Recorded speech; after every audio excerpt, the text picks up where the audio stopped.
তুঁতা আর তার ছানা আজ একটা পাগলামি শুরু করলো। তারা মরুভূমির মাঝখানে কুদাল দিয়ে গর্ত খুঁড়ছে। কি মতলব তাদের? ও আচ্ছা, তারা নদী থেকে একটা বিশাল মাছ ধরে এনেছে, কিন্তু তারা কি এটা খাবে? না। আরে এ কি, তারা মাছটিকে না খেয়ে মাটির নিচে কবর দিচ্ছে। তাদের ধারণা মাছ পুতলে নাকি মাছের গাছ হয়। কিন্তু অবাক কাণ্ড, কয়েকদিন পর সেই গর্ত থেকে জাদুকরি আলু বেরিয়ে সত্যি সত্যি একটা গাছ বড় হতে শুরু করলো।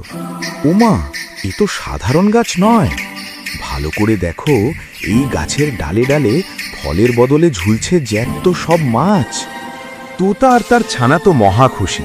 তারা লাফিয়ে লাফিয়ে গাছ থেকে সব মাছ পেড়ে নিল। তারপর আগুন জ্বালিয়ে সেই ফ্রেশ মাছ ফ্রাই করে তারা পেট পুজো শুরু করল। তোমরাও কি এই তোতার মতো রোস্ট করা মাছ খেতে চাও? তাহলে জলদি সাবস্ক্রাইব বাটনে ক্লিক করো। শোনা যায় যারা সাবস্ক্রাইব করে তারা কালকের মধ্যে একটা দারুণ সুখবর পায়।